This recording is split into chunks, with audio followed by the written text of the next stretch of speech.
Get away from the car now. Officer Benjamin Hartley's voice cut through the afternoon air as he drew his weapon, pointing it at Detective Mara Sinclair, who stood calmly beside the silver Porsche. His partner laughed, radioing in. Got ourselves a real professional here. Thinks she can just take whatever she wants in broad daylight.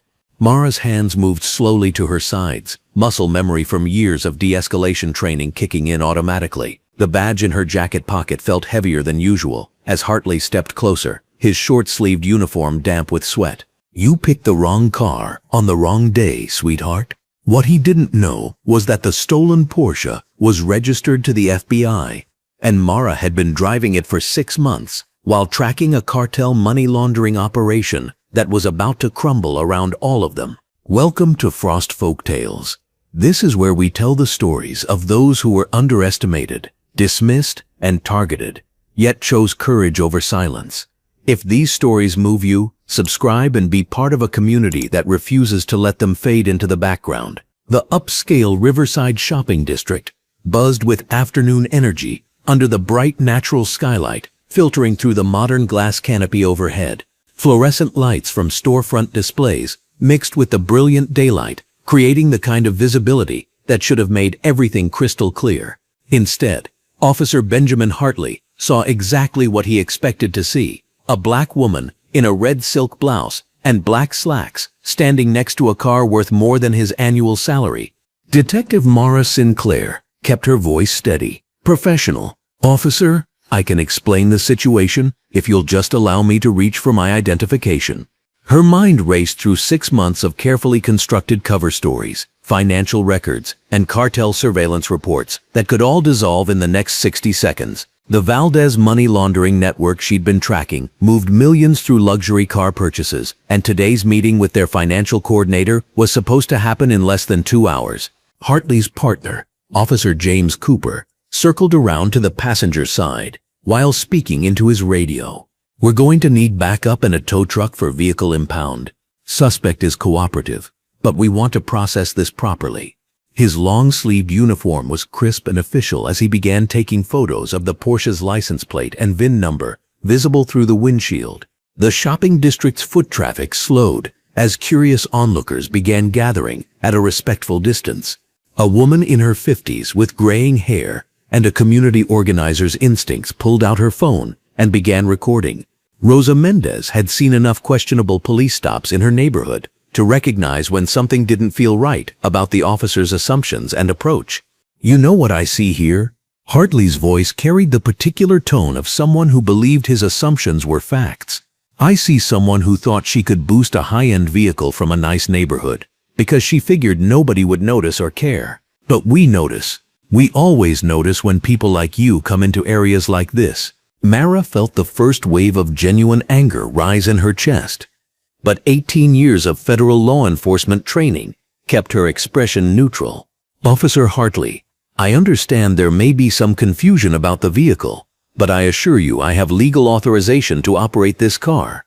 If you'll permit me to retrieve the proper documentation from my jacket, we can resolve this misunderstanding quickly. The federal communication device in her inner pocket would reveal everything if discovered during a search. Her cover as luxury car dealer Mira Santos had taken months to establish, complete with business licenses, financial records, and carefully cultivated relationships with the cartel's money laundering network. Agent Director Linda Foster's voice echoed in her memory from their last briefing. Maintain operational security at all costs because we're 30 days from major arrests. James Cooper finished his initial vehicle inspection and approached his partner. Then, her story might check out. The registration looks legitimate, and there's no signs of forced entry or damage to the ignition system.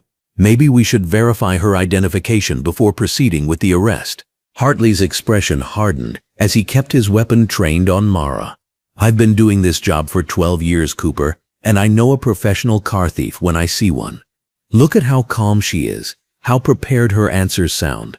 That's not innocence, that's experience. These people get very sophisticated about their criminal enterprises. The growing crowd of onlookers began murmuring as Rosa Mendez continued recording, her phone capturing every word and gesture. A young mother pushed her stroller closer to hear better, while an elderly man in a blue jacket shook his head in apparent disapproval of what he was witnessing. Detective Mara Sinclair realized that her federal training in de-escalation was being undermined by Hartley's predetermined conclusions about her presence in this neighborhood. Her red blouse, which had been chosen specifically to project success and affluence for her undercover role, was apparently being interpreted as evidence of criminal audacity. The afternoon sun streamed through the shopping center's architectural glass features, creating perfect visibility that should have eliminated any ambiguity about the situation. Instead, the bright natural lighting seemed to highlight every assumption and bias that Hartley brought to the encounter. "Ma'am, I'm going to need you to turn around and place your hands behind your back." Hartley approached with handcuffs, while Cooper requested additional backup units for what they were calling a felony vehicle theft arrest. "We'll sort out your story down at the station where we have time to properly verify all your claims and documentation." The shock of wrongful arrest hit Mara like physical force as the metal handcuffs clicked into place. 6 months of undercover work flashed before her eyes. Late-night meetings with cartel financial coordinators, carefully documented money transfers through luxury purchases, surveillance photos of major players in an international criminal network, all of it potentially compromised by a traffic stop that should never have happened. As Hartley guided her toward the police cruiser, Mara's mind shifted into damage control mode. The cartel meeting in 2 hours would proceed without her, potentially alerting the network that something had gone wrong with their newest business associate. Agent Director Linda Foster would discover her missed check-in and begin emergency protocols that could expose other aspects of the federal investigation. Rosa Mendez stepped closer to ensure her phone camera captured the arrest clearly. "This is Rosa Mendez at Riverside Shopping District, where I'm witnessing what appears to be a questionable arrest of a woman who was simply standing beside her vehicle. The officers have provided no clear explanation for their assumption that any crime has been committed." The crowd of witnesses continued growing as Hartley placed Mara in the back seat of the police cruiser. Through the window, she watched her carefully constructed cover story beginning to unravel, while a massive federal investigation worth months of surveillance work hung in the balance. The federal communication device in her jacket would be discovered during booking, her true identity would be revealed, and the Valdez cartel would disappear back into the shadows before federal agents could move on their planned arrests. Cooper finished securing the Porsche and approached the cruiser, where Mara sat, processing the magnitude of what was happening. Her reflection in the window showed someone who looked exactly like what she was, a professional law enforcement officer, wrongfully arrested by colleagues who saw only what their biases told them to see. The drive to the police station would take 15 minutes through afternoon traffic. In that time, Agent Director Linda Foster would realize that her deep cover operative had vanished. The cartel network would begin noticing missed connections, and a federal investigation that had taken 6 months to construct would start collapsing because 2 local officers made assumptions based on race rather than evidence. As the police cruiser pulled away from the shopping district, Mara Sinclair watched Rosa Mendez still recording on her phone, while other witnesses shook their heads and dispersed. The bright afternoon sun continued streaming through the upscale neighborhood, where she'd been arrested for the crime of standing beside her own assigned federal vehicle. The handcuffs cut into her wrists as she sat in the back seat, calculating how much damage control would be possible once her true identity was revealed. But first, she'd have to survive the booking process while maintaining what remained of her cover story and protecting a federal investigation that was about to become collateral damage in Benjamin Hartley's assumptions about who belonged where and why. The fluorescent lights buzzed overhead in the police station booking area, casting harsh white light across the worn linoleum floors. Detective Mara Sinclair sat rigidly on the metal bench, her red blouse slightly wrinkled from the arrest, black slacks maintaining their professional crease despite the circumstances. Her hands remained steady, but her mind raced through contingency protocols she'd memorized during FBI training. Every second in this station increased the risk of exposing Operation Silver Chain, 6 months of meticulous cartel infiltration work that could unravel with one wrong move. Officer Benjamin Hartley approached the booking desk with an air of satisfied authority, his short-sleeved police uniform crisp despite the afternoon heat. He slapped Mara's confiscated purse and the Porsche keys onto the scratched metal counter, addressing the booking sergeant with casual confidence. "Got ourselves a real professional here, Martinez. Stole a $100,000 Porsche in broad daylight, like she owned the thing. Probably part of some organized ring targeting luxury vehicles. Sergeant Martinez, a veteran officer with tired eyes, began the standard processing routine. His fingers moved across the keyboard with practiced efficiency, entering Mara's cover identity information into the system. The computer screen reflected off his reading glasses as he waited for the background check to populate. Let's see what we got on Mara Johnson. Address listed as 12047 Maple Street. Martinez paused, squinting at the screen. Hartley, you might want to look at this. Her employment history shows some gaps, and there's something weird about her social security verification. Benjamin Hartley leaned over the counter, his confidence unwavering. Probably stolen identity, too. These car thieves are getting more sophisticated, creating whole fake personas to support their operations. Just process her and let the detectives sort out the details. From his glass-walled office, overlooking the booking area, Captain Neil Harrison observed the scene with growing unease. His blue uniform jacket hung neatly on his chair as he loosened his tie, sensing something irregular about this arrest. Harrison had 23 years of experience, and his instincts were telling him this situation needed careful attention. The woman sitting in custody carried herself with a professional bearing that didn't match typical car theft suspects. Meanwhile, across the city in the federal building, FBI Agent Director Linda Foster stood in the operations center wearing her green blazer and blue jacket, staring at the mission status board with mounting concern. The digital clock showed 3:47 p.m., nearly 2 hours past Detective Mara Sinclair's scheduled check-in. In undercover operations, missed communications often signaled serious problems. Diego, when did you last have contact with our asset? Foster's voice carried the authority of someone who'd managed high-stakes operations for over a decade. Agent Diego Ramirez, his muscular frame filling out his standard-issue FBI polo shirt, consulted his secure tablet. His professional demeanor couldn't hide the worry creeping into his expression. Last confirmed contact was 11:30 a.m., when she reported positioning herself near the shopping district for the Valdez money transfer surveillance. She should have checked in at 1:45 p.m. with location update and target status. Foster felt the familiar knot of anxiety that accompanied every undercover operation. 6 months of careful planning, strategic positioning, and intelligence gathering hung in the balance. Operation Silver Chain represented the Bureau's best opportunity to penetrate the Valdez cartel's financial network, potentially leading to dozens of arrests and millions in seized assets.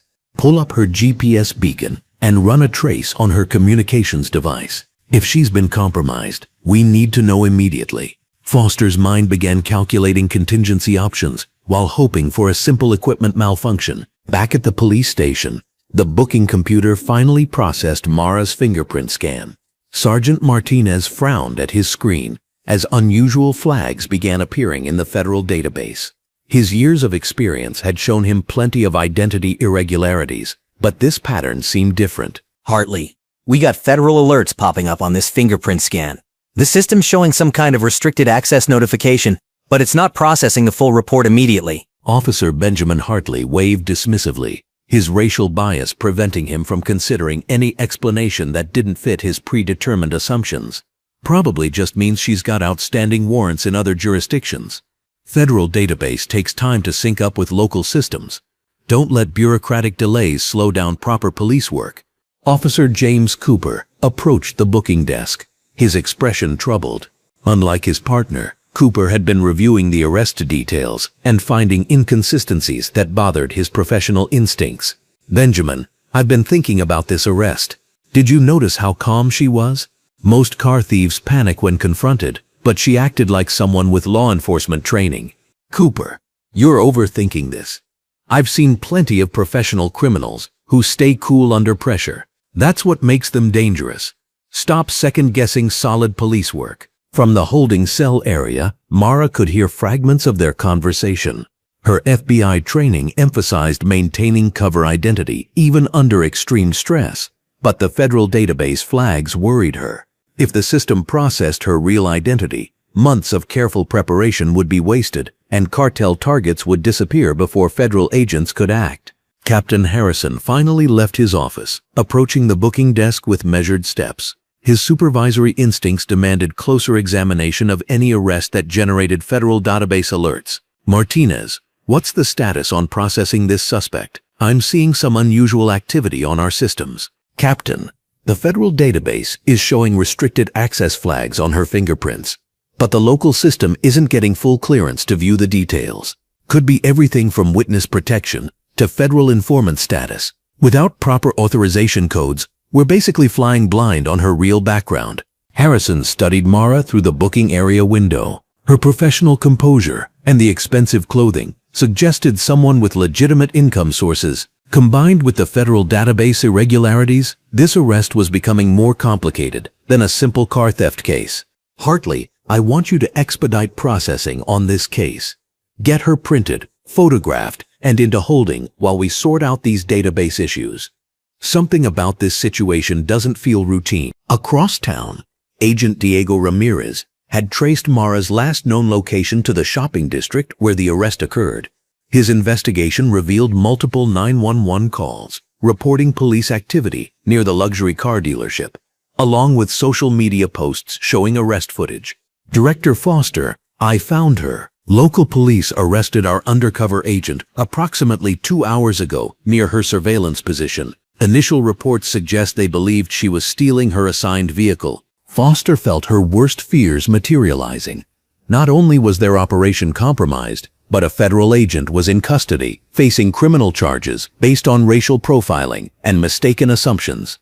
The situation required immediate intervention while protecting operational security. Contact our legal liaisons and prepare federal credentials for emergency release. We need to extract our agent while minimizing exposure to the ongoing investigation. This is exactly the kind of incident that destroys months of careful work. Attorney Sandra Pierce was reviewing case files in her downtown office when her phone rang. Her red suit jacket hung neatly behind her desk as she answered, expecting routine legal business rather than the civil rights emergency about to unfold. Miss Pierce, this is Rosa Mendez. I witnessed a wrongful arrest today and recorded everything on my phone. A black woman was arrested for allegedly stealing a car that appeared to belong to her. The officers showed clear racial bias, and the video is already going viral on social media. Pierce had handled enough police misconduct cases to recognize the pattern immediately. Her reputation for aggressive civil rights advocacy made her the natural contact for community members seeking justice against institutional racism. Send me the video and all details about the arrest. If this involves racial profiling and police misconduct, we need to act quickly to protect the victim's rights and ensure proper accountability.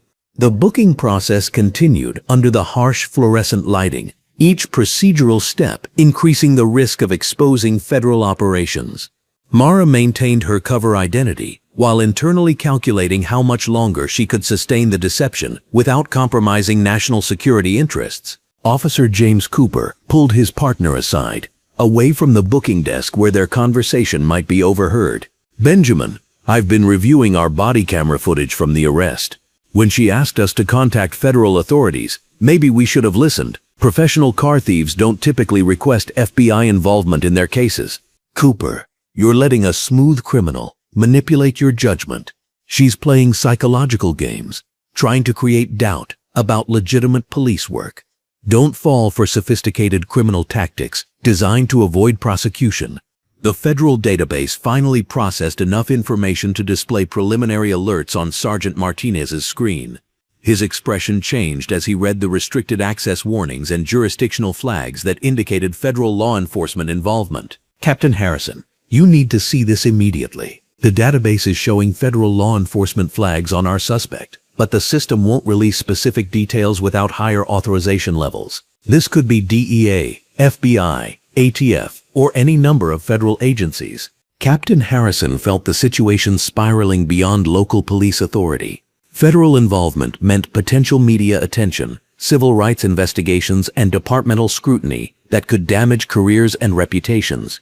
His immediate priority became damage control while protecting his officers and department. Hartley, stop all processing immediately until we can clarify this suspect's actual status. If she's connected to federal law enforcement, this arrest could create serious problems for everyone involved. But Benjamin Hartley's pride and racial bias prevented him from acknowledging any possibility that his assumptions were wrong. "Captain, don't let federal bureaucracy intimidate proper local law enforcement. We caught her red-handed with a stolen vehicle, and no amount of database confusion changes those facts." At FBI headquarters, Director Foster made the critical decision that would determine how this crisis resolved. Protecting her undercover agent's safety took priority over maintaining operational security, even if it meant sacrificing months of cartel investigation work. "Prepare full federal intervention. We're going to blow our agent's cover to secure her immediate release. Contact the police station and inform them they're holding a federal agent in protective custody under false arrest charges." This operation just became a federal incident requiring immediate resolution.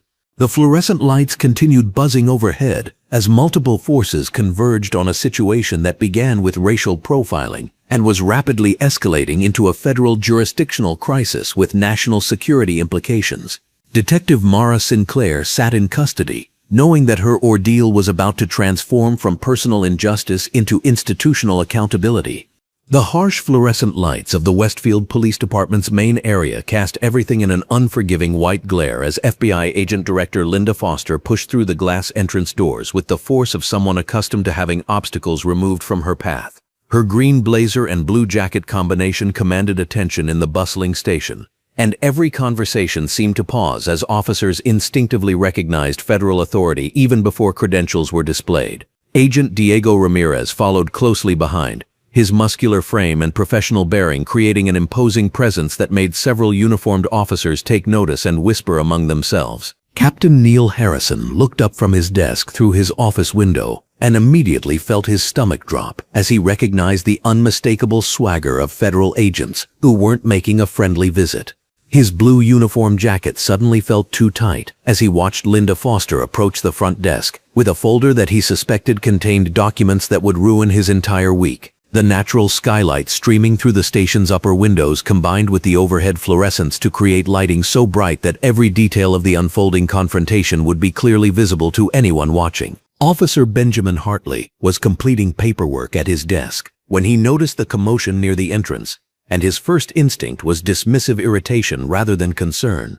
His short-sleeved uniform shirt bore coffee stains from the morning's excitement, and he barely looked up as Linda Foster approached with her federal credentials already in hand. The sight of FBI identification should have triggered immediate respect and cooperation, but Benjamin Hartley's arrogance and certainty about his arrest made him respond with skepticism instead of professionalism. "I'm Agent Director Linda Foster, Federal Bureau of Investigation," she announced in a voice that carried across the entire main area and caused conversations to halt mid-sentence.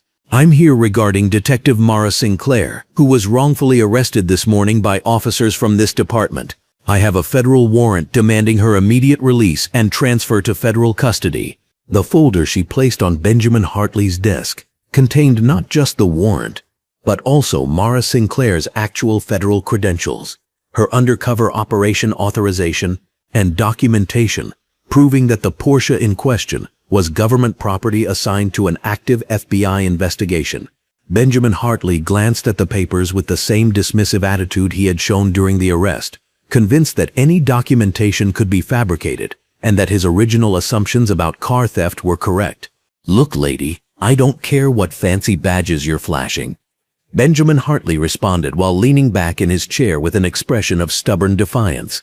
"I arrested a car thief this morning, and no amount of federal paperwork is going to change what I witnessed with my own eyes. That woman was clearly stealing a vehicle that she had no legal right to possess." Officer James Cooper, who had been reviewing the booking paperwork at a nearby desk, felt his confidence in the arrest beginning to crumble as he listened to Linda Foster's authoritative presentation of evidence. The federal warrant bore official seals and signatures that were clearly legitimate, and James Cooper's law enforcement experience told him that FBI directors didn't personally visit local police stations over routine matters. His growing doubt was visible in his body language as he approached his partner's desk with obvious reluctance. Agent Diego Ramirez stepped forward, his imposing presence filling the space behind Linda Foster as he presented additional federal documentation. Detective Mara Sinclair is a decorated federal agent working deep undercover in a major cartel money laundering investigation.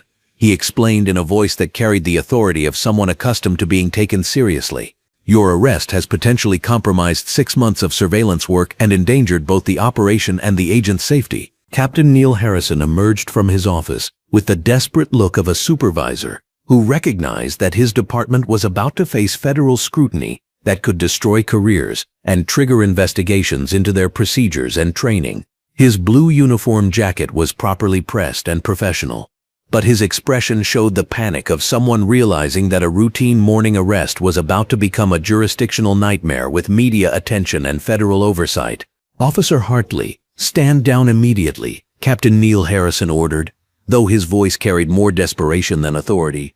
"Agent Foster, I apologize for any confusion, but I assure you that our officers were following standard procedures based on the information available to them at the time of the arrest." The power dynamic in the room shifted dramatically as other officers began to understand that they were witnessing something far more serious than a simple misunderstanding. Patrol officers who had been involved in the arrest began exchanging nervous glances, realizing that their careers might be in jeopardy if they had participated in wrongfully arresting a federal agent. The bright fluorescent lighting made every expression and reaction clearly visible, creating an atmosphere where no one could hide their growing panic. Linda Foster's patience had clearly reached its limit as she faced continued resistance from Benjamin Hartley, who remained seated at his desk with an expression of stubborn defiance despite overwhelming evidence of his mistake. "I'm not requesting Detective Sinclair's release," she stated firmly. "I'm ordering it under federal authority, and any further delay will result in charges of interfering with a federal investigation and unlawful detention of a federal officer." The moment when Detective Mara Sinclair was escorted from the holding area created a palpable tension in the main station area as every officer present got their first clear look at the woman whose arrest was causing federal intervention. Her red blouse was wrinkled from hours in custody, and her professional appearance had been compromised by the booking process, but her dignity remained intact as she walked toward her FBI colleagues with her head held high and her composure maintained despite the ordeal. The reunion between Mara Sinclair and her federal team was emotional yet professional, with Linda Foster's relief clearly visible despite her attempt to maintain official demeanor. Agent Diego Ramirez's muscular frame seemed to relax slightly as he confirmed that their undercover operative was unharmed, though the professional implications of her blown cover were clearly weighing on everyone's minds. The bright overhead lighting captured every detail of the moment when federal agents reclaimed their colleague from local custody. Detective Sinclair has been working undercover for 6 months, gathering evidence against the Valdez cartel's money laundering operations, Linda Foster explained to the assembled officers whose misconduct had triggered this crisis. Her arrest and the subsequent media attention have potentially compromised multiple ongoing investigations worth millions in seized assets and dozens of planned arrests. Benjamin Hartley's response to this revelation demonstrated the depth of his inability to acknowledge error or accept responsibility for his actions. Rather than showing remorse or professional concern about interfering with federal operations, he doubled down on his original assumptions with even greater stubbornness. His refusal to accept clear evidence of his mistake revealed character flaws that went far beyond simple professional error into willful ignorance and prejudice. "I don't care what kind of story you people have cooked up," Benjamin Hartley declared while remaining seated at his desk in a display of disrespect toward federal authority. "I saw what I saw this morning, and no amount of federal paperwork is going to convince me that I didn't witness a car theft in progress." The chaos that erupted in the station as other officers began to distance themselves from Benjamin Hartley's position was clearly visible under the harsh fluorescent lighting that illuminated every expression of panic and desperate damage control. Patrol officers who had assisted with the arrest began reviewing their own actions and wondering whether their careers would survive the federal investigation that was clearly about to begin. Captain Neil Harrison's attempts at damage control became increasingly desperate as he realized that his department was facing potential federal oversight, media scrutiny, and civil rights investigations that could fundamentally alter their operations. His blue uniform jacket bore the insignia of authority, but his actual power to control the situation had evaporated the moment federal agents entered his station with warrants and evidence of his officer's misconduct. Officer James Cooper's growing doubt about his partner's actions became openly visible as he approached Linda Foster with obvious reluctance, but clear determination to cooperate with federal authorities. "Agent Foster, I want to cooperate fully with your investigation," he stated while deliberately positioning himself away from Benjamin Hartley's desk. "I had concerns about the arrest from the beginning, and I'm prepared to provide complete testimony about everything I witnessed." The sound of approaching vehicles and gathering crowds outside the station windows indicated that media attention was intensifying, and reporter Amanda Voss could be seen through the glass doors preparing equipment and organizing what appeared to be an impromptu press conference. The viral arrest video had clearly generated significant public interest, and the arrival of federal agents at the police station was only adding fuel to the growing controversy. Detective Mara Sinclair stood beside her FBI colleagues with professional composure despite the personal and operational damage caused by her wrongful arrest. Her red blouse, though wrinkled from custody, seemed to symbolize both her resilience and the federal authority that was now asserting control over the situation. The emotional reunion with her team was brief and professional, but the underlying relief and vindication were clearly visible to everyone present. As Linda Foster prepared to escort her agent from the station, the full magnitude of the jurisdictional crisis became clear to everyone present. Federal agents were not just retrieving their colleague, they were initiating what would clearly become a comprehensive investigation into local police practices, training, and supervision. The bright natural skylight streaming through the station's windows seemed to spotlight the moment when federal authority definitively superseded local control. The chapter concluded with the unmistakable sound of increasing media attention outside, while federal agents prepared to face questions about an arrest that had compromised national security operations and exposed systematic problems within local law enforcement that would require federal oversight to address properly. The morning sun streamed through the tall windows of City Hall as Chief Commissioner Frank Baldwin adjusted his formal blue jacket and stared at his phone screen. The arrest video had been viewed 3 million times in 12 hours, and federal agents were already filing official complaints with the Department of Justice. His hands trembled slightly as he scrolled through news headlines that painted his department as a textbook example of institutional racism and federal overreach. "Get me Harrison Mitchell and the entire command staff in Conference Room A immediately," Baldwin barked to his assistant. The fluorescent lights overhead cast harsh shadows across his weathered face as he contemplated the career-ending implications of Benjamin Hartley's spectacular mistake. Captain Neil Harrison rushed into the building, his mind racing through damage control strategies that might salvage his pension and reputation. He had supervised Benjamin Hartley for 3 years, ignoring subtle warning signs that now seemed glaringly obvious in retrospect. The video clearly showed his officer making racially charged assumptions about a federal agent, and no amount of departmental spin could erase that reality. Detective Ryan Mitchell, from Internal Affairs, arrived at headquarters with boxes of case files, his muscular frame moving with methodical precision as he prepared for the most significant investigation of his career. He had always suspected Benjamin Hartley harbored racial biases, but previous complaints had been dismissed or minimized by supervisors who preferred avoiding difficult conversations. Now, with federal scrutiny and media attention, every decision would be examined under a microscope. The emergency meeting convened in the bright conference room, where natural skylight mixed with overhead fluorescent lighting created an almost interrogation-like atmosphere. Chief Commissioner Frank Baldwin stood at the head of the table, his blue jacket reflecting the institutional weight of his position, while Captain Neil Harrison sat uncomfortably, reviewing incident reports that should have triggered earlier interventions. "Gentlemen, we have a federal nightmare on our hands," Baldwin began, his voice carrying the gravity of someone watching his legacy crumble in real time.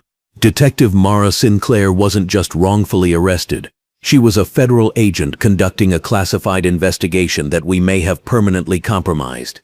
Detective Ryan Mitchell spread Benjamin Hartley's personnel file across the table, revealing a pattern of complaints that painted a disturbing picture of biased policing. "Commissioner, I've reviewed every case Hartley has been involved with over the past 2 years. There are 17 civilian complaints alleging racial profiling, 12 instances of excessive force during minority arrests, and 5 formal protests from community organizations. Why wasn't I informed about these patterns?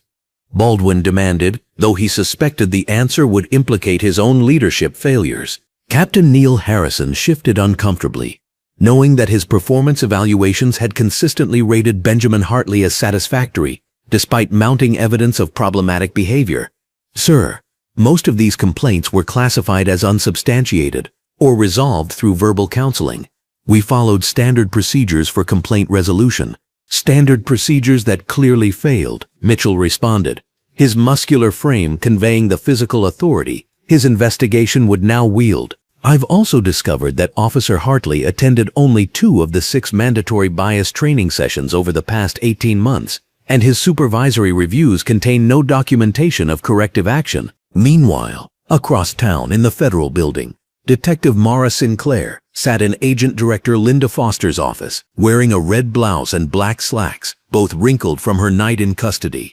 The natural skylight overhead illuminated the professional frustration etched across her face as she reviewed the catastrophic damage to her cartel investigation. Mara, I need you to understand the full scope of what we're dealing with, Agent Director Linda Foster said, her green blazer and blue jacket reflecting the federal authority that local police had so cavalierly dismissed. 3 of our primary cartel targets disappeared within hours of your arrest becoming public. 6 months of surveillance work, wiretaps, and financial tracking have been completely compromised.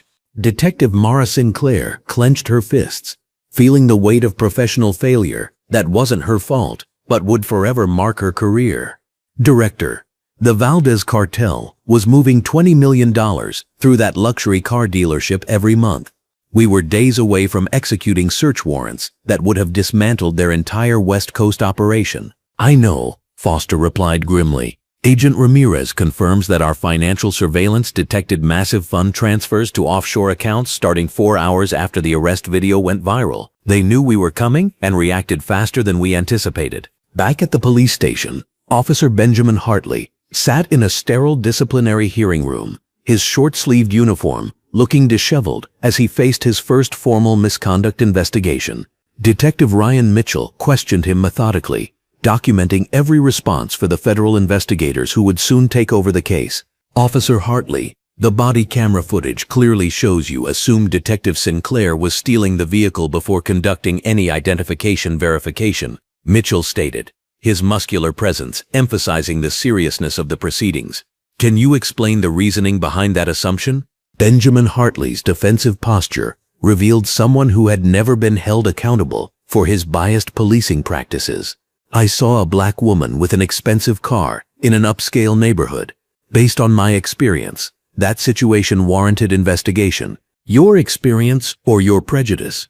Mitchell pressed, knowing that this admission would become crucial evidence in federal civil rights proceedings. Officer James Cooper sat in another room, reviewing body camera footage that made his complicity in the wrongful arrest impossible to deny. The video showed him calling for backup and assisting with handcuffing Detective Mara Sinclair, despite her calm protests and requests for supervisor notification. His career flashed before his eyes as he realized that loyalty to his partner had made him an accessory to federal civil rights violations.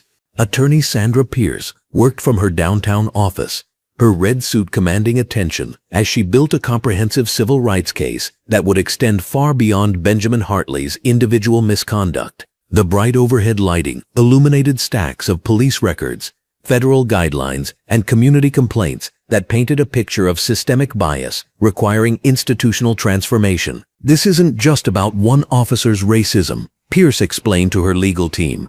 We're documenting a pattern of departmental failure that allowed biased officers to operate without accountability, while federal agents conducting classified operations were treated like common criminals. Reporter Amanda Voss had spent the morning interviewing additional victims of Benjamin Hartley's biased policing, uncovering a trail of misconduct that local supervisors had systematically ignored. Her investigation revealed that Chief Commissioner Frank Baldwin's department had received federal warnings about racial profiling patterns 2 years earlier, but failed to implement meaningful reforms. Community activist Rosa Mendez organized peaceful demonstrations outside the police station, demanding accountability while ensuring that Detective Mara Sinclair's experience became a catalyst for comprehensive change rather than isolated punishment. The bright afternoon sun illuminated hundreds of protesters carrying signs demanding federal oversight and institutional transformation. Chief Commissioner Frank Baldwin returned to his office as afternoon sunlight streamed through his windows, carrying the weight of realizing that his department's failures had compromised national security operations while perpetuating racial injustice. The phone calls from federal prosecutors, congressional oversight committees, and national media outlets made clear that this incident would define his legacy and potentially end his career. Detective Ryan Mitchell's preliminary investigation revealed that Benjamin Hartley's misconduct was symptom of broader institutional problems that required federal intervention rather than internal discipline. His report documented supervisory failures, inadequate training programs, and a departmental culture that discouraged accountability while protecting problematic officers. Agent Director Linda Foster briefed federal prosecutors on the national security implications of the wrongful arrest, explaining how local police misconduct had compromised operations targeting international criminal organizations. The cartel investigation represented 18 months of federal resources and interagency cooperation that might never be recoverable. Detective Mara Sinclair faced the professional reality that her undercover career was permanently damaged by an officer who assumed her guilt based on racial stereotypes. The months of careful relationship building with cartel targets, the development of insider access to money laundering operations, and the cultivation of confidential sources had been destroyed by Benjamin Hartley's biased assumptions. As evening approached, Chief Commissioner Frank Baldwin convened his senior staff for a crisis management meeting that would determine whether his department could survive federal oversight or would require complete restructuring. The harsh fluorescent lights overhead illuminated faces that reflected institutional panic, personal accountability fears, and the dawning recognition that systemic change was inevitable. The day ended with federal prosecutors announcing their intention to file comprehensive civil rights charges, while community activists vowed to maintain pressure until meaningful reforms were implemented. Detective Mara Sinclair's wrongful arrest had become a symbol of both institutional racism and the dangerous intersection of local bias with federal operations. Baldwin stared out his office window at the protesters below, finally understanding that this incident represented more than individual misconduct, requiring disciplinary action. The patterns of bias, supervisory failures, and institutional protection of problematic officers demanded comprehensive reform that would transform his department's culture or destroy it completely. The damage control phase was ending, replaced by federal intervention that would hold everyone accountable for their role in allowing racial bias to compromise both individual rights and national security operations. Tomorrow would bring federal prosecutors, congressional investigators, and media scrutiny that would expose every failure that made Detective Mara Sinclair's wrongful arrest possible.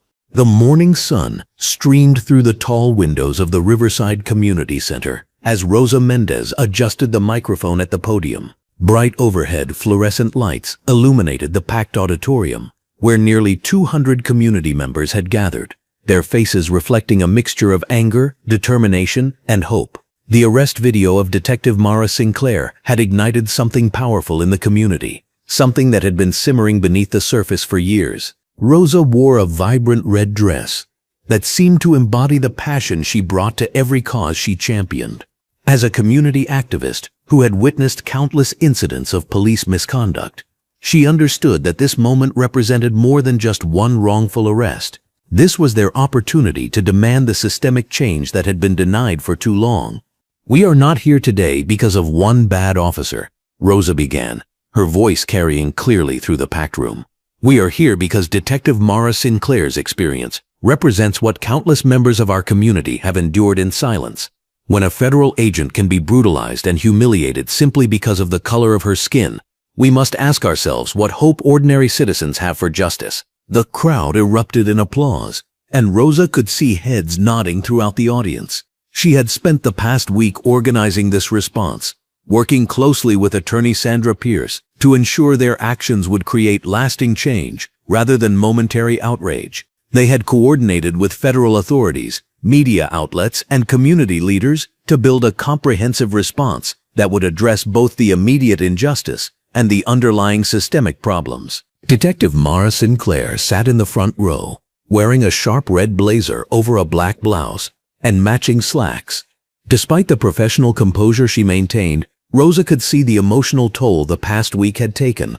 The humiliation of being arrested, handcuffed, and treated like a common criminal had been compounded by the damage to her federal investigation and the questions about whether her blown cover had compromised national security. When Rosa introduced her, Mara approached the podium with the same dignity she had maintained throughout her ordeal. The community center fell silent as she adjusted the microphone, her presence commanding respect from every person in the room. 6 months ago, I accepted an undercover assignment that required me to pose as a luxury car dealer while investigating a major cartel money laundering operation. Mara began, her voice steady but carrying unmistakable emotion. I understood the risks of federal law enforcement work. I prepared for the possibility of violence from criminals, the stress of maintaining false identities, and the isolation of deep cover operations. She paused, looking out at the faces watching her intently. What I did not prepare for was being brutalized by the very law enforcement officers I had sworn to serve alongside. Officer Benjamin Hartley saw a black woman beside an expensive car and made assumptions that no amount of evidence could overcome. His partner, Officer James Cooper, initially followed his lead rather than questioning those assumptions. The humiliation I experienced was not just personal. It compromised months of federal investigation work and potentially allowed dangerous criminals to escape justice. The emotion in Mara's voice grew stronger as she continued. But the most painful part was not the physical discomfort of handcuffs or the embarrassment of being arrested in public. It was the realization that my years of service, my federal credentials, my professional accomplishments meant nothing in the face of Officer Hartley's racial bias. In that moment, I was not Detective Mara Sinclair. I was simply another black woman who had to be guilty of something. The audience rose in a standing ovation that lasted several minutes. Rosa watched as community members wiped tears from their eyes, many nodding in recognition of experiences they had endured themselves. FBI Agent Director Linda Foster was scheduled to speak next, and Rosa introduced her as both Mara's supervisor and someone who understood the broader implications of this incident.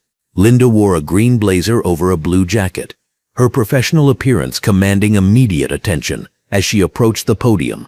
Detective Sinclair's wrongful arrest did not occur in isolation, Linda began, her voice carrying the authority of decades in federal law enforcement. When local police misconduct compromises federal operations, it creates national security vulnerabilities that affect every American citizen. The cartel investigation that Detective Sinclair was conducting had the potential to seize millions in illegal assets and prevent dangerous drugs from reaching our communities. Linda's explanation helped the audience understand that this was not simply a local policing issue.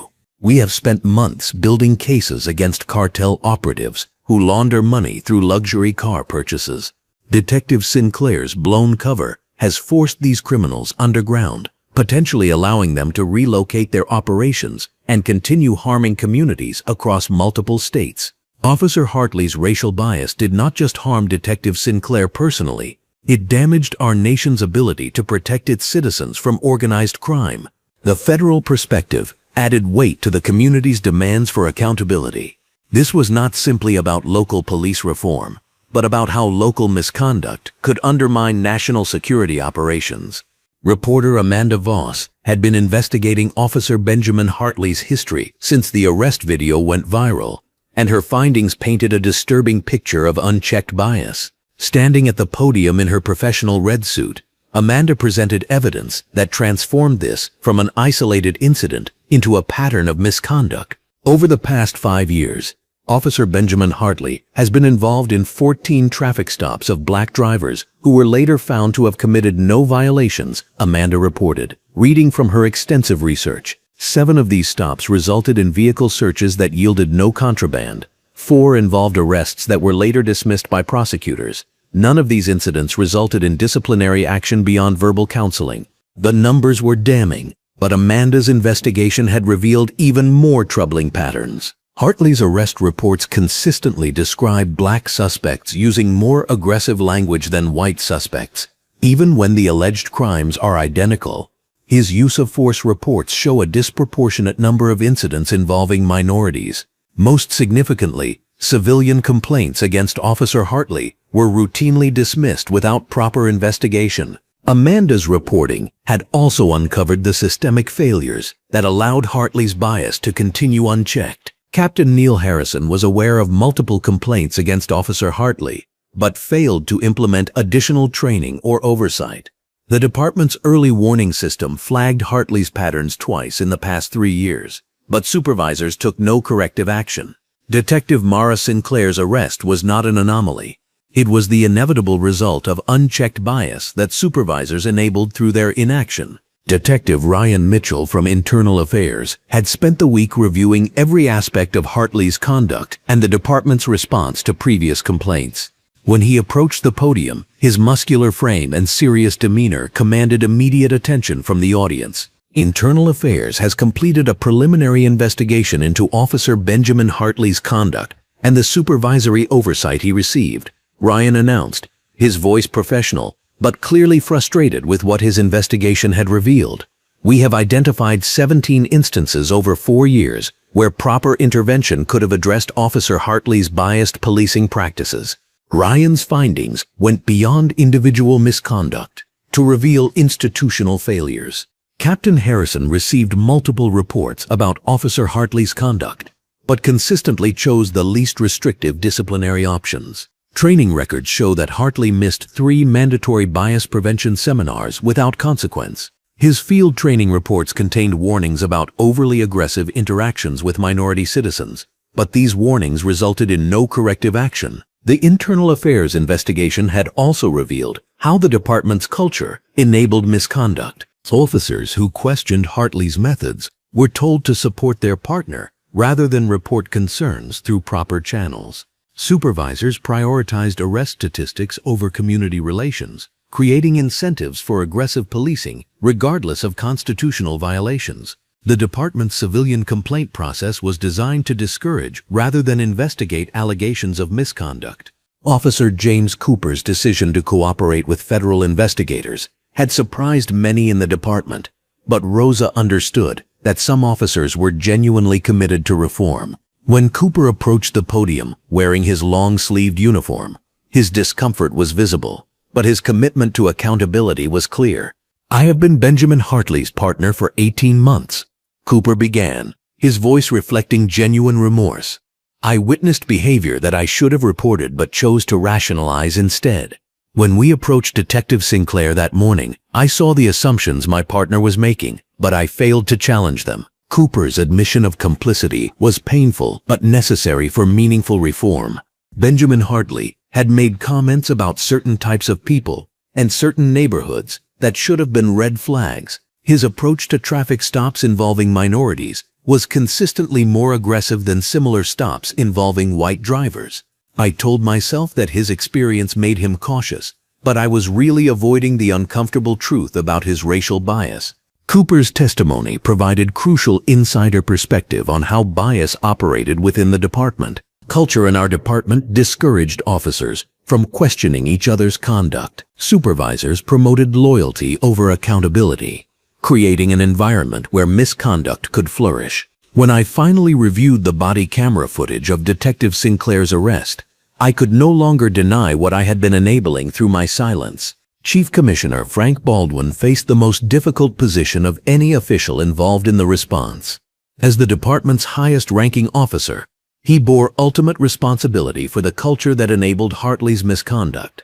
But he also needed to maintain public safety operations while implementing reforms. When he approached the podium, his blue jacket and formal bearing reflected his attempt to project stability during institutional crisis. The arrest of Detective Mara Sinclair represents a failure of leadership at every level of our department, Baldwin admitted, his voice carrying the weight of institutional accountability. Officer Hartley's actions were inexcusable, but they were enabled by supervisory failures and cultural problems that I failed to address adequately.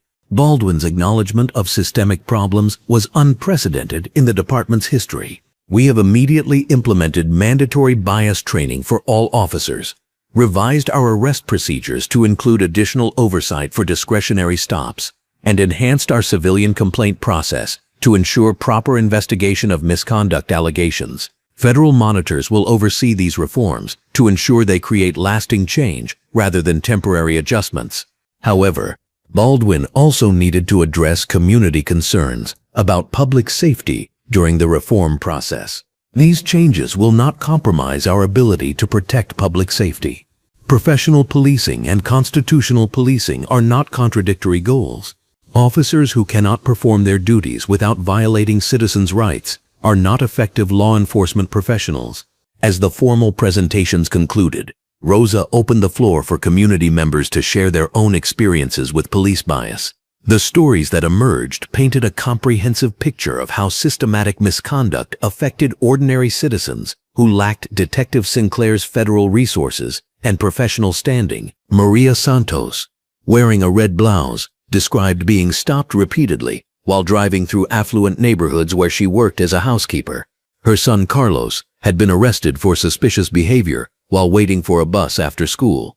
Despite having no criminal record, Carlos spent 8 hours in jail before charges were dismissed. Robert Johnson, an elderly man in a blue jacket, recounted being handcuffed during a traffic stop because Officer Hartley claimed he was reaching for something. The body camera footage later showed Robert clearly keeping his hands visible on the steering wheel, but no disciplinary action resulted from the false report. Sarah Williams described how Officer Hartley searched her car during a routine traffic stop, claiming he smelled marijuana. When no contraband was found, Hartley issued citations for multiple minor violations that were later dismissed in court. Sarah lost a day of work attending the court hearing and paid lawyer fees to contest citations that should never have been issued. Each story reinforced the pattern of bias that had culminated in Detective Sinclair's arrest, but also demonstrated how ordinary citizens lack the resources to challenge misconduct effectively. Attorney Sandra Pierce understood that individual stories needed to be transformed into systematic legal action that would create lasting change. When she returned to the podium, her red suit and confident demeanor projected the determination needed for comprehensive reform.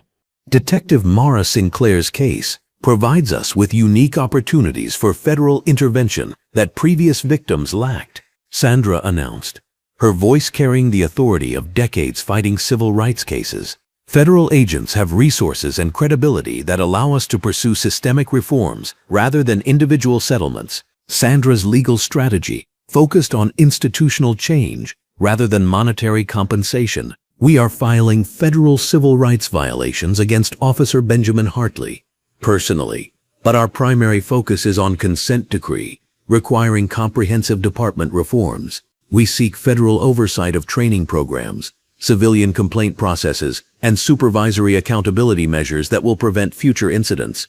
The legal approach reflected lessons learned from civil rights cases across the country. Individual officers who violate constitutional rights must face personal consequences, but lasting change requires institutional transformation. We are demanding federal monitors, revised training curricula, enhanced civilian oversight, and measurable accountability standards that will create cultural change within the department.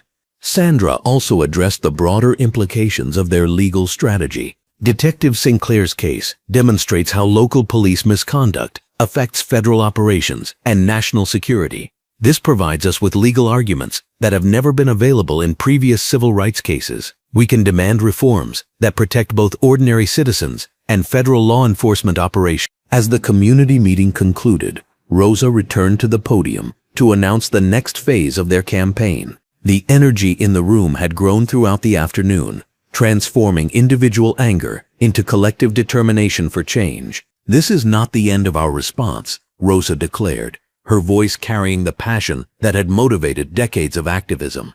"We will maintain pressure on city officials until reforms are implemented completely. We will monitor federal oversight to ensure promises become realities. We will support other victims who come forward with their own experiences of police misconduct." The community's commitment to sustained action reflected understanding that meaningful change required ongoing vigilance rather than momentary attention. Detective Mara Sinclair's courage in speaking publicly about her experience has created opportunities that previous victims never had. We will not waste this opportunity for transformation. We will ensure that her sacrifice leads to systemic changes that protect every member of our community. As community members began filing out of the center, conversations continued in small groups throughout the room. People exchanged contact information, made plans for future meetings, and committed to specific roles in the ongoing campaign for reform. Detective Mara Sinclair remained to speak personally with community members who approached her. Despite the professional damage she had suffered, her commitment to public service remained strong, and her experience had created unexpected connections with citizens she had previously served from a distance. The afternoon had transformed individual injustice into collective action, personal humiliation into community empowerment, and institutional failure into opportunities for systematic change. The arrest video that had sparked outrage was becoming the catalyst for reforms that could prevent similar incidents for years to come. Rosa watched as the last community members left the center, their faces reflecting determination rather than anger, hope rather than despair. The real work was just beginning, but today had proven that Detective Mara Sinclair's experience would not be forgotten or ignored. The community had found its voice, and institutional accountability would be demanded until meaningful change was achieved. The federal building's conference room gleamed under bright natural skylight, streaming through expansive windows, casting sharp definition across the mahogany table where Agent Director Linda Foster arranged case files with methodical precision. Her green blazer and blue jacket combination projected professional authority as she prepared for what would become one of the most comprehensive federal investigations into local police misconduct in recent memory. The overhead fluorescent lighting supplemented the morning sun, ensuring every detail of evidence and documentation would be clearly visible during the depositions ahead. Detective Mara Sinclair entered wearing her red blouse and black slacks, her posture reflecting both the dignity of federal service and the determination forged through wrongful arrest. Her testimony would anchor the federal case, but today she represented more than personal vindication. She embodied every federal agent whose cover had been compromised by local police assumptions, every undercover operation threatened by jurisdictional ignorance, every professional whose service had been diminished by racial profiling masquerading as law enforcement. Agent Diego Ramirez, his muscular frame filling out his federal uniform with commanding presence, spread surveillance photographs across the table's polished surface. Each image represented months of painstaking cartel investigation, now potentially compromised by Officer Benjamin Hartley's wrongful arrest. The national security implications extended far beyond individual misconduct, reaching into congressional oversight territory where federal agencies must explain operational failures to elected officials demanding accountability.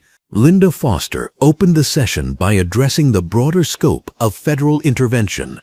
This investigation represents Department of Justice commitment to protecting both federal operations and constitutional rights. Detective Sinclair's arrest demonstrates how local police bias can compromise national security missions while violating fundamental civil liberties.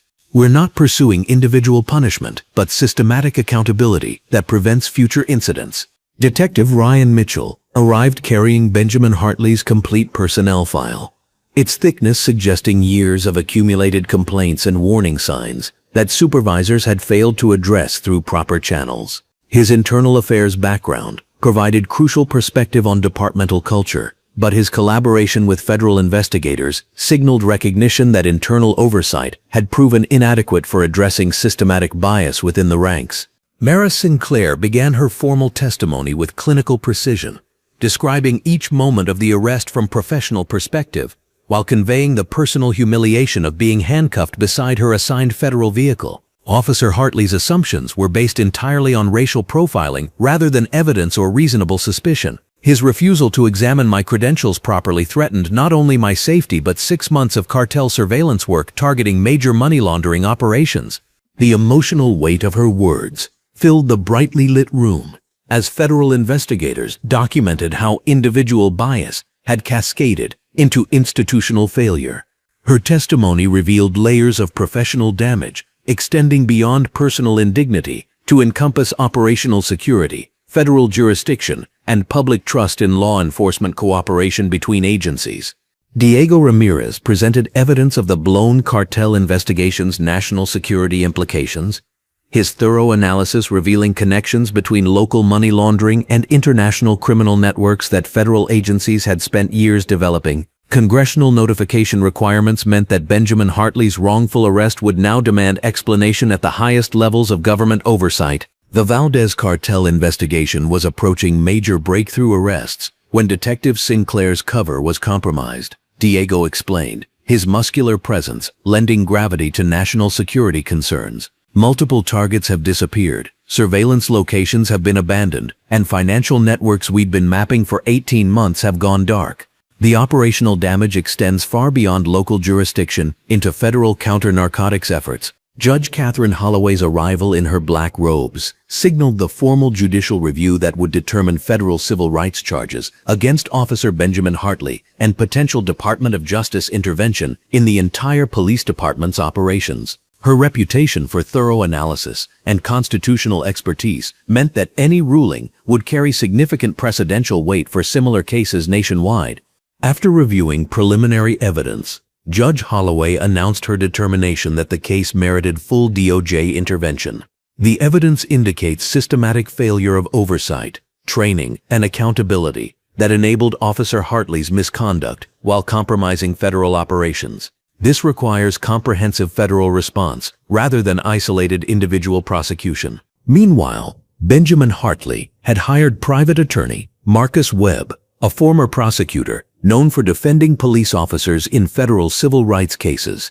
Webb's strategy centered on maintaining Hartley's innocence despite overwhelming evidence, arguing that reasonable suspicion justified the initial stop regardless of subsequent federal complications. His defense highlighted the disconnect between legal technicalities and moral accountability that often characterizes police misconduct cases. Captain Neil Harrison's supervisory records revealed a troubling pattern of failing to address previous warning signs about Benjamin Hartley's conduct. Multiple civilian complaints had been dismissed without proper investigation, training recommendations had been ignored, and performance evaluations had overlooked clear indicators of racial bias in traffic stops and arrests. The documentation painted a picture of institutional negligence enabling individual prejudice. Chief Commissioner Frank Baldwin faced the reality of federal oversight as he implemented emergency reforms designed to prevent future incidents while preserving departmental credibility.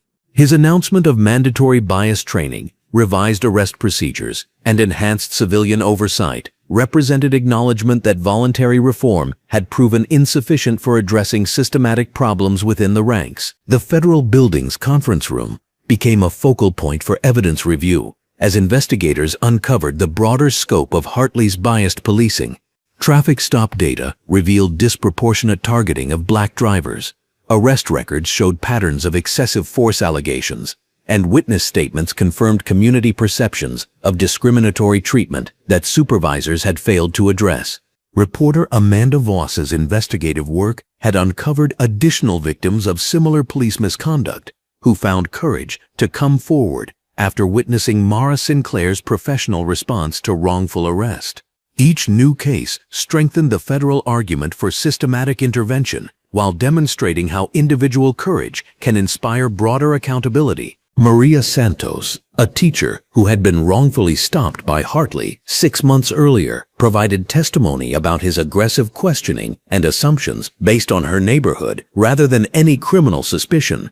Her experience paralleled Mara Sinclair's in revealing how racial profiling shaped Hartley's approach to law enforcement regardless of circumstances or evidence. Attorney Sandra Pierce coordinated with federal prosecutors to ensure comprehensive accountability rather than isolated punishment that might allow systematic problems to persist. Her civil rights expertise provided crucial perspective on how individual cases could catalyze institutional change through proper federal oversight and community engagement. The revelation that Detective Mara Sinclair's cartel investigation had been approaching major breakthroughs added urgency to federal concerns about local police interference with national security operations. Financial records seized from earlier raids had been building toward arrests of high-level cartel figures when her blown cover forced operational shutdown. Agent Director Linda Foster explained to congressional staff members how the case represented broader challenges facing federal law enforcement when local police assumptions compromise undercover operations. Her briefing emphasized need for better coordination protocols while protecting operational security necessary for complex investigations. Detective Ryan Mitchell's collaboration with federal investigators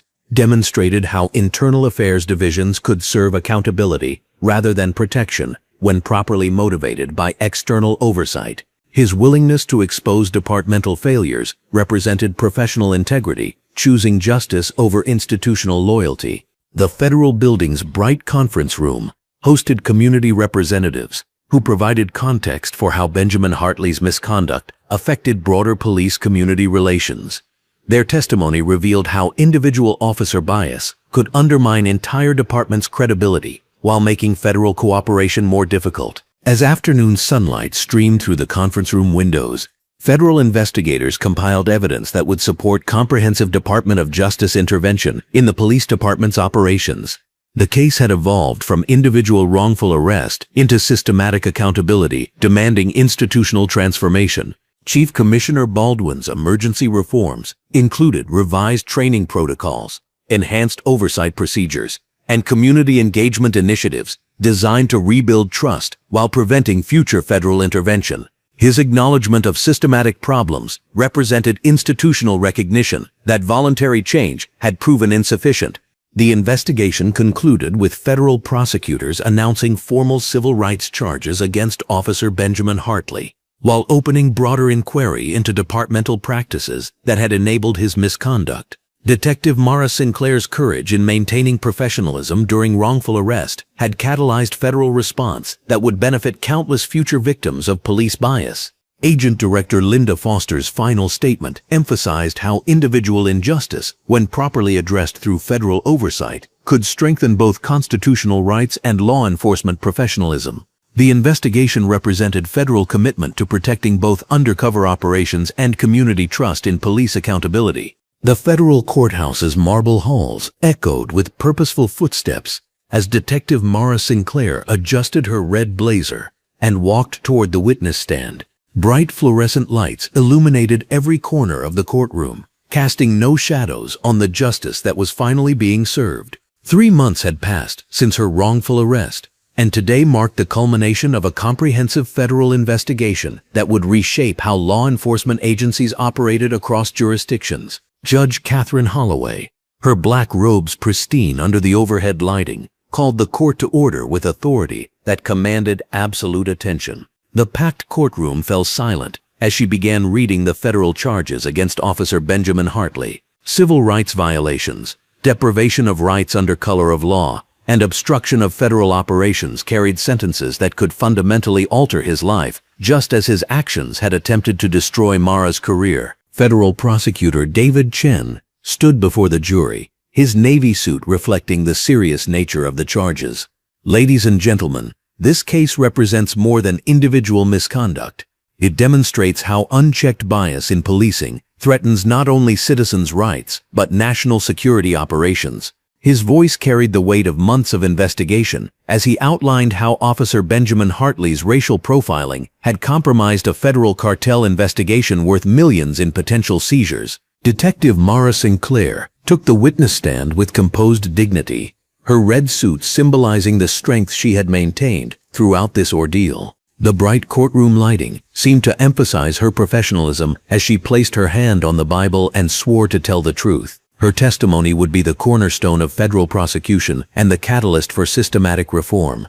Detective Sinclair, please describe the events of your arrest and how Officer Hartley's assumptions affected your federal operation. Prosecutor Chen began, his questions designed to establish both personal harm and national security implications. Mara's voice remained steady as she recounted that day.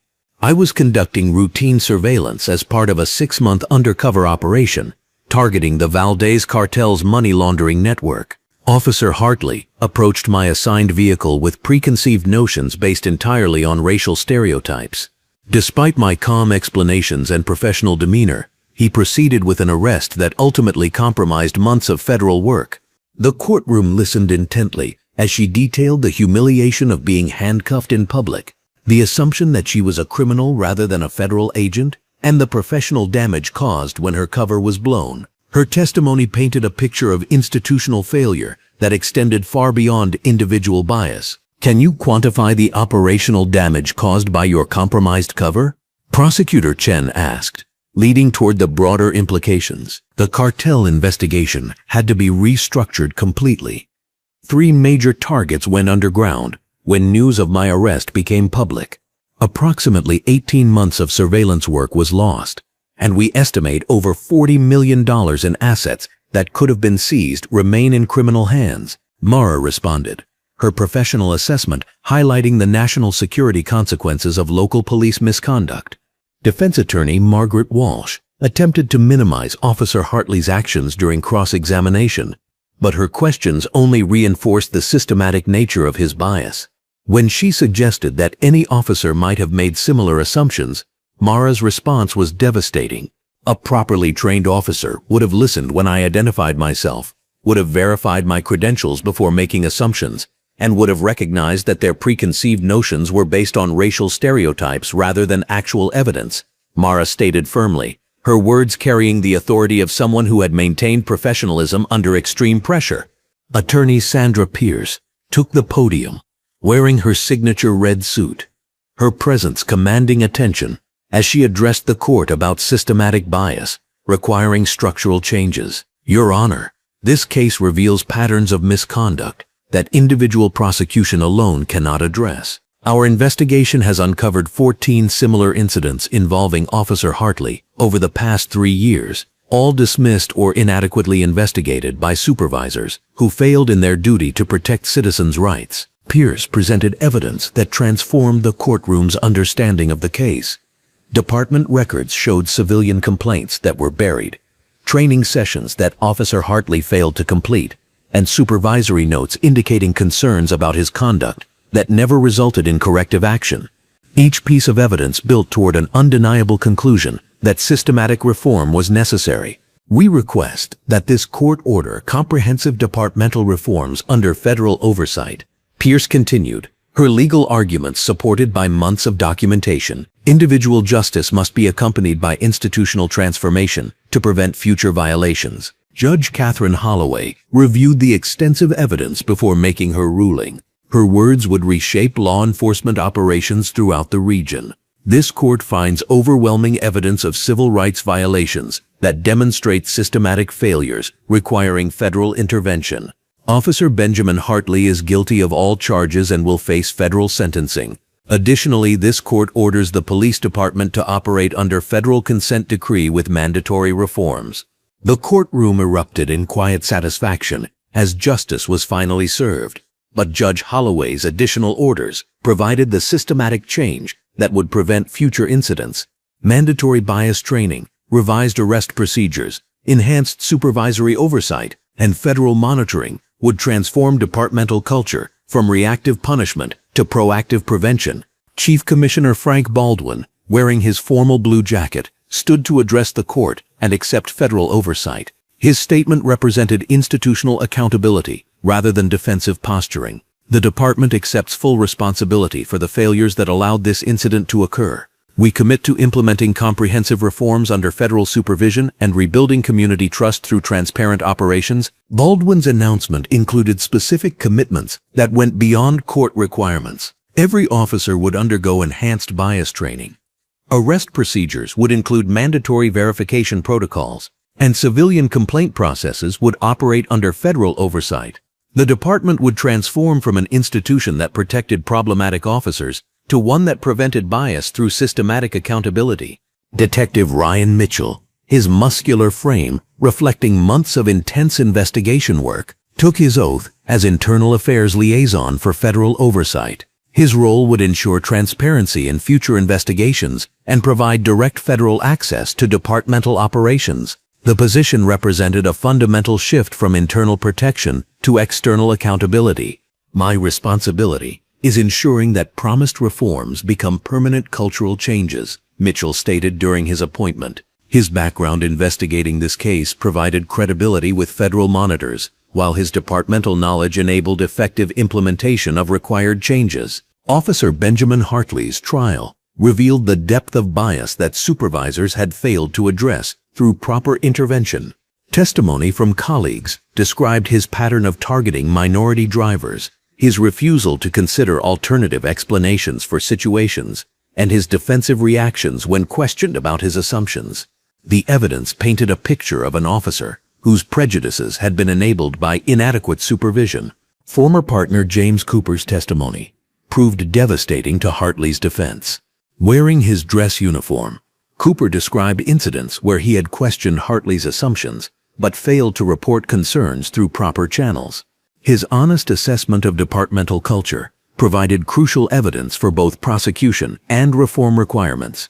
I witnessed multiple situations where Officer Hartley made assumptions based on race rather than evidence, Cooper testified, his voice reflecting genuine remorse for his failure to act sooner. The department culture discouraged questioning colleagues, and supervisors failed to address warning signs that were clearly visible. Agent Director Linda Foster's congressional testimony connected local police misconduct to national security implications that demanded federal attention. Speaking before the House Judiciary Subcommittee on Crime, she wore her green blazer and blue jacket while explaining how local bias compromised federal operations. This incident demonstrates why federal agencies require protection from local police misconduct, Foster testified, her muscular bearing reflecting years of professional experience. When local officers act on racial assumptions rather than professional protocols, they compromise operations that protect national security interests. Foster's testimony resulted in congressional directives requiring coordination protocols between federal and local agencies. New procedures would prevent future incidents where undercover federal agents faced arrest by local officers who failed to recognize legitimate operations. Her professional advocacy transformed individual injustice into systematic protection. The congressional hearing room's bright overhead lighting emphasized the seriousness of Foster's testimony as she explained the broader implications. The Valdez cartel investigation required 18 months to rebuild after Detective Sinclair's cover was compromised. During that time, criminal organizations adapted their operations, making future investigations significantly more difficult. Detective Mara Sinclair received her federal commendation in the same courthouse where justice had been served. Judge Catherine Holloway presented the award recognizing her professionalism during wrongful arrest while protecting classified operations. The ceremony symbolized how individual dignity could be restored through systematic accountability. Detective Sinclair maintained operational security and professional composure under circumstances that would challenge any agent, Judge Holloway stated during the presentation. Her conduct exemplifies the highest standards of federal law enforcement and demonstrates how proper training enables officers to perform their duties even under extreme pressure. Mara's acceptance speech focused on systematic change rather than personal vindication. This commendation represents not just individual recognition, but institutional commitment to preventing future incidents. Real justice requires transforming systems that allow bias to flourish into accountability mechanisms that protect all citizens' rights. Community activist Rosa Mendez worked directly with federal monitors to ensure reforms were implemented rather than merely promised. Her grassroots perspective provided crucial oversight as departmental policies were revised and training programs were developed. The federal courthouse became a regular meeting location where community representatives verified that promised changes were becoming reality. "We're not interested in statements or ceremonies," Mendez declared during one monitoring session, her red community organizer t-shirt reflecting her continued advocacy. "We want measurable changes in how officers interact with our communities and accountability when problems occur." Federal monitors established quarterly review sessions where community representatives could examine arrest statistics, complaint investigations, and training records. This transparency represented fundamental shift from closed internal processes to open community oversight that ensured accountability. Officer James Cooper's entry into federal witness protection reflected the personal cost of speaking truth about departmental culture. His testimony had been crucial for both prosecution and reform, but it also made his continued service in the department impossible. Federal marshals relocated him after threats from colleagues who viewed his cooperation as betrayal rather than accountability. Cooper's sacrifice highlighted how systematic change required protecting those who chose accountability over loyalty to problematic institutions.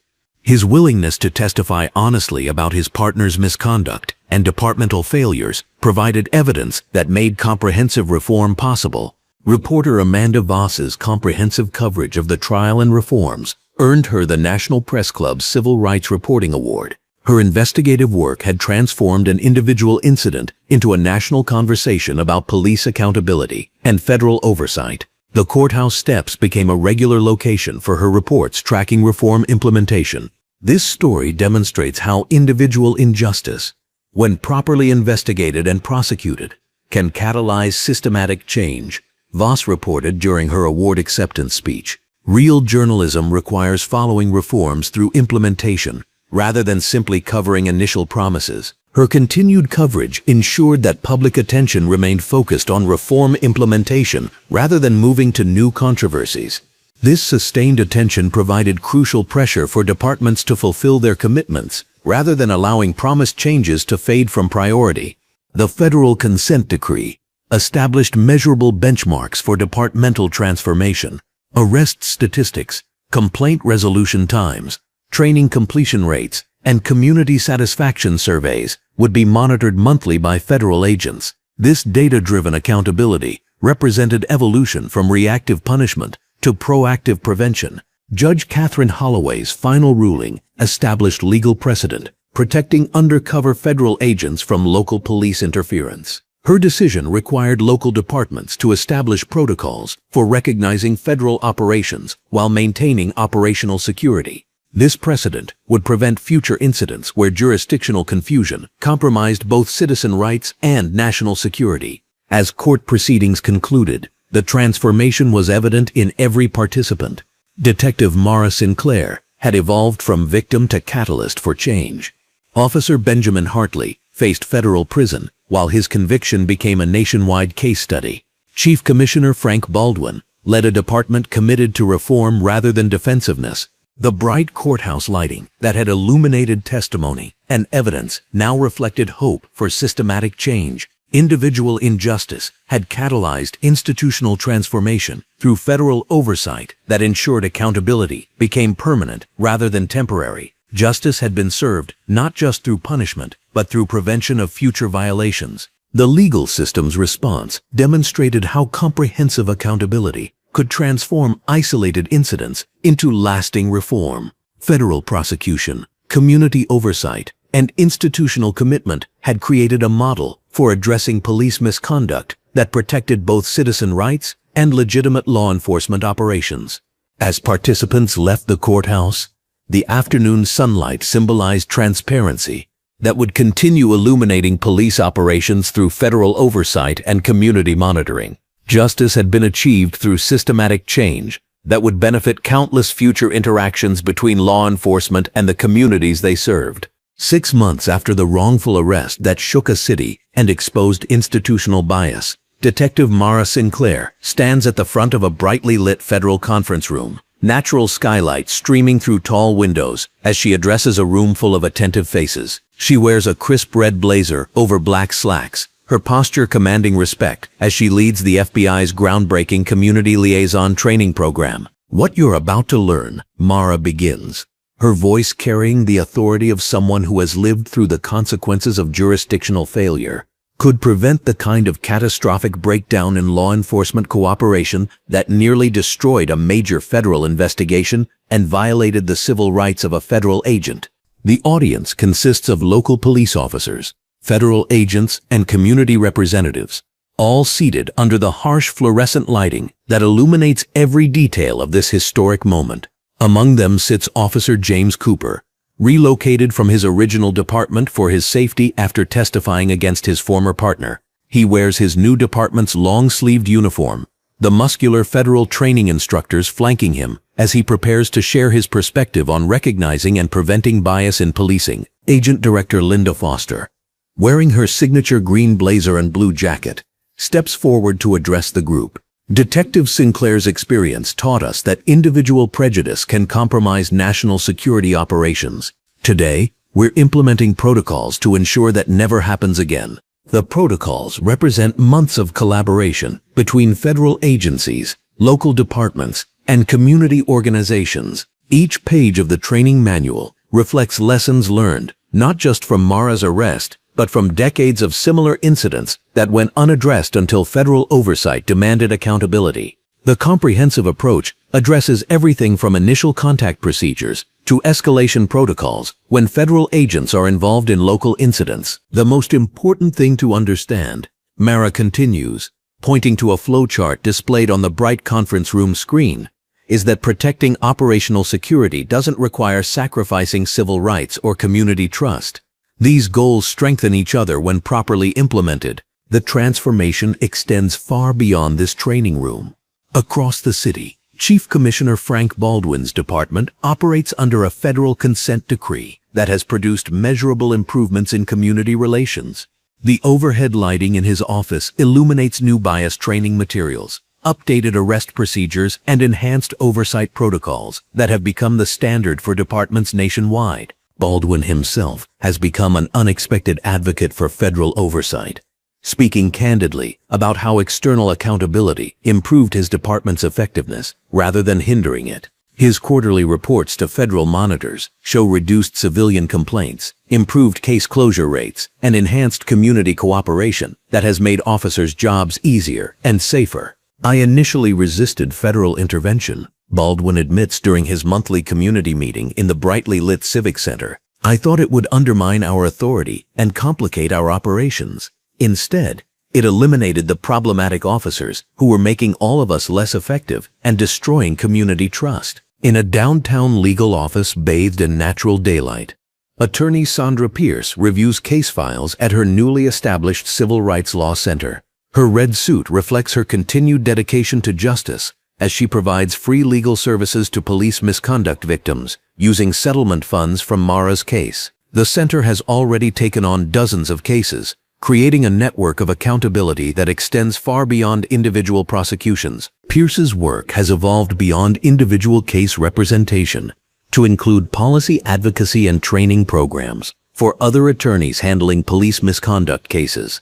Her legal center has established partnerships with law schools nationwide, ensuring that future lawyers understand both the complexities of federal jurisdiction and the community impact of police bias. Mara's case taught us that individual justice isn't enough, Pierce explains to a gathering of civil rights attorneys in the center's bright conference room. We need systematic approaches that prevent misconduct, rather than just responding to it after the damage is done. Meanwhile, in a federal prison facility, Benjamin Hartley serves his sentence while his conviction has become a mandatory case study in police academies across the country. His fall from officer to convicted felon serves as a stark reminder that bias and misconduct carry real consequences, transforming how new officers learn about racial profiling and federal jurisdiction. The case study includes detailed analysis of how Hartley's supervisors failed to address early warning signs, how proper training might have prevented the incident, and how federal-local cooperation protocols could have resolved the situation without constitutional violations or operational compromise. Detective Ryan Mitchell, now heading the reformed Internal Affairs Division, works under federal oversight in his brightly lit office. His muscular frame reflects the physical demands of his expanded role as he ensures transparent investigation of civilian complaints. The federal monitoring has transformed internal affairs from a protective shield into an accountability mechanism that builds rather than undermines community trust. Mitchell's Reform Division publishes quarterly transparency reports that detail complaint patterns, investigation outcomes, and policy changes implemented based on community feedback. The reports, available online under bright digital formatting, have become models for other departments seeking to improve community relations through accountability rather than defensiveness. The changes we've implemented aren't just policy adjustments, Mitchell explains to a visiting delegation of police chiefs in his fluorescent-lit conference room. They represent a fundamental shift in how we understand our relationship with the communities we serve and our responsibilities to federal law enforcement partners. Community activist Rosa Mendez has channeled her grassroots organizing into a seat on the city council, where she brings first-hand experience of police bias to policy development. In the council chambers, Under bright governmental lighting, she advocates for continued reform and community oversight of law enforcement practices. Mendez' council work extends beyond policing issues to address underlying community conditions that affect police-community relations. Her initiatives include youth programs, community mediation services, and economic development projects that strengthen neighborhoods while reducing tension between residents and law enforcement. Mara Sinclair's arrest wasn't an isolated incident. Rosa addresses her fellow council members during a budget hearing in the brightly lit chambers. It was a symptom of systematic problems that required systematic solutions. Our job is to ensure those solutions become permanent cultural changes that improve life for everyone in our community. Reporter Amanda Voss continues her investigative work, but now focuses on documenting the implementation of promised reforms rather than exposing past controversies. Her articles track measurable improvements in police-community relations while holding institutions accountable for maintaining momentum toward genuine transformation. Voss's reporting has expanded to include comparative analysis of reform efforts in other cities, providing readers with context about which approaches produce lasting change versus temporary improvements. Her work helps community advocates and government officials understand best practices for sustainable police reform.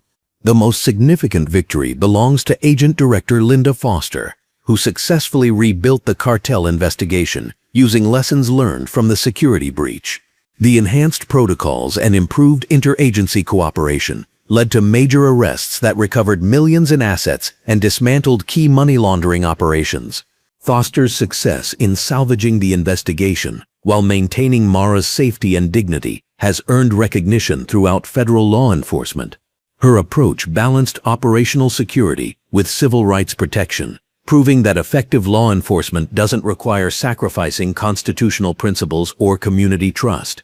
What we learned from Detective Sinclair's experience, Foster explains to a congressional oversight committee in the Capitol's Bright hearing room, is that protecting our agents requires more than just operational security. It requires addressing the systematic biases that can compromise any mission and building partnerships with local departments based on mutual respect and shared commitment to justice. In federal court, Judge Catherine Holloway's rulings from Mara's case have established legal precedent protecting undercover federal agents from local police interference. Her decisions created a framework for jurisdictional cooperation that balances operational security with community policing needs. Holloway's precedents have been cited in federal courts nationwide, providing guidance for judges handling similar cases involving federal-local jurisdictional conflicts. Her rulings emphasize that federal authority doesn't override constitutional protections, but rather strengthens them when properly applied. The transformation reaches its pinnacle when Detective Mara Sinclair receives her federal promotion to Supervisory Special Agent. The ceremony takes place in the same federal building where she once gave testimony about her wrongful arrest, but now the Bright conference room celebrates her professional triumph and personal growth. Agent Sinclair's courage under pressure. Director Foster announces to the assembled crowd of federal officials, local law enforcement leaders, and community representatives, exemplifies the highest standards of federal law enforcement.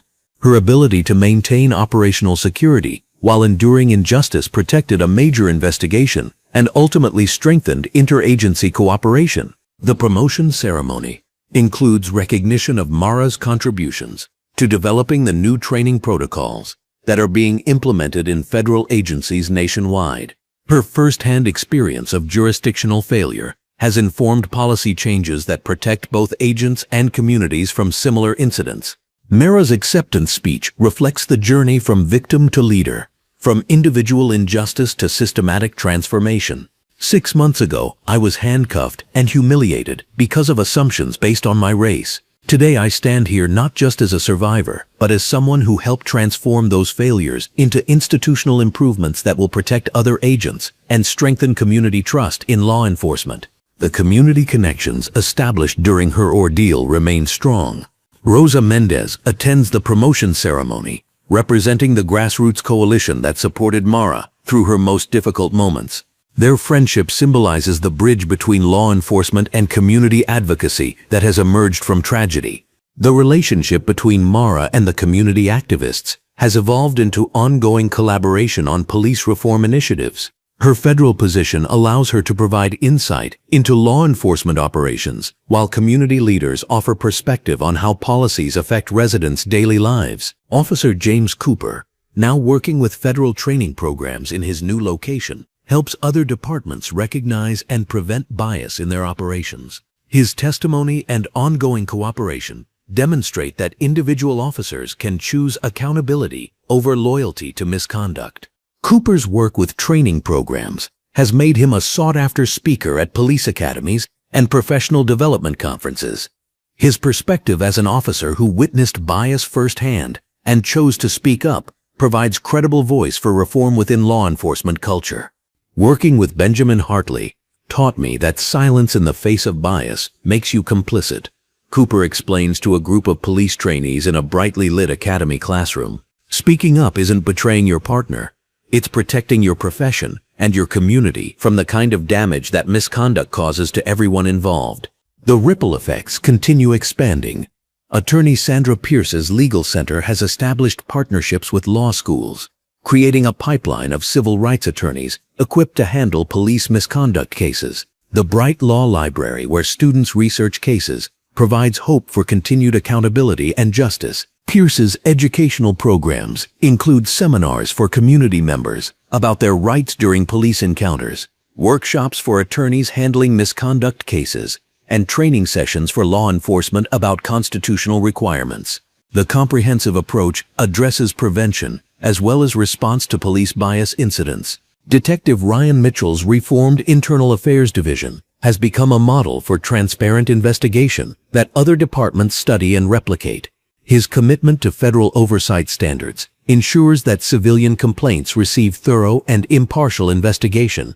Mitchell's division has developed innovative approaches to complaint investigation that include community input, independent oversight, and proactive pattern analysis to identify problems before they escalate into major incidents.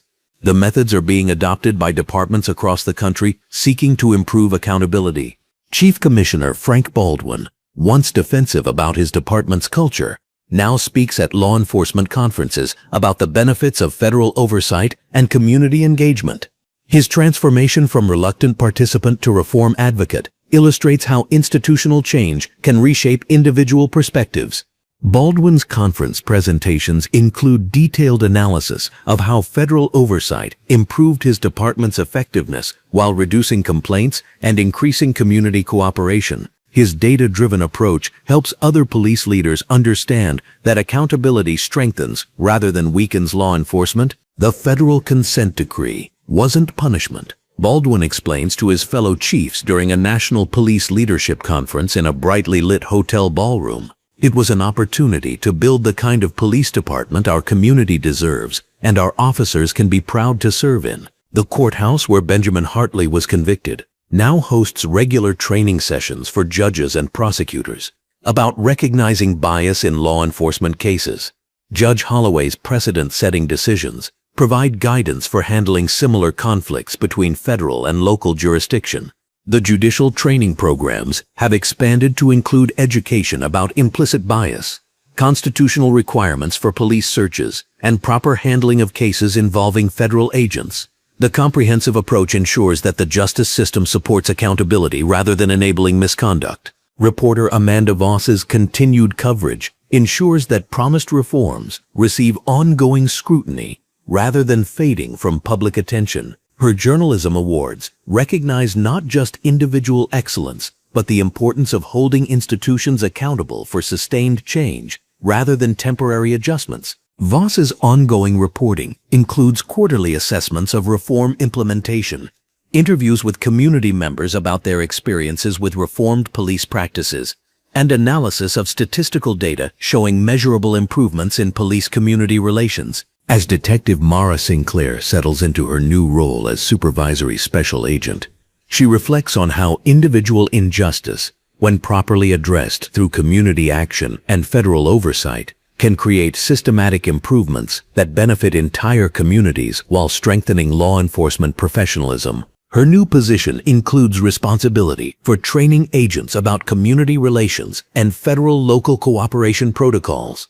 The role allows her to ensure that other agents benefit from lessons learned during her ordeal while preventing similar incidents from occurring. The bright conference room, where she now trains agents and officers, represents more than professional advancement. It symbolizes the transformation of a system that once failed her into one that protects others from similar experiences while maintaining the effectiveness of federal law enforcement operations. Her story has become more than personal vindication. It demonstrates that accountability, transparency, and community engagement can transform law enforcement culture without compromising operational effectiveness or public safety. The training programs she leads include detailed case studies showing how bias prevention improves rather than hinders law enforcement effectiveness. Her real-world experience provides credibility that transforms theoretical discussions into practical understanding for both agents and local officers. The resolution extends beyond individual careers and personal growth. It represents the possibility of institutional change when communities demand justice and federal oversight ensures accountability becomes cultural norm rather than temporary response to crisis. 6 months after a wrongful arrest threatened to destroy a federal investigation and shatter community trust, Detective Mara Sinclair leads a new generation of law enforcement professionals trained to recognize bias, respect jurisdiction, and protect both operational security and civil rights. The transformation continues, measured not in headlines or settlements, but in the daily interactions between officers and communities, where respect replaces suspicion and accountability strengthens, rather than undermines the bonds of public safety and justice. You just heard a story that history tried to overlook. If it stayed with you, take a second to stand with it. Subscribe, share, and help us keep telling the stories that deserve light, not silence.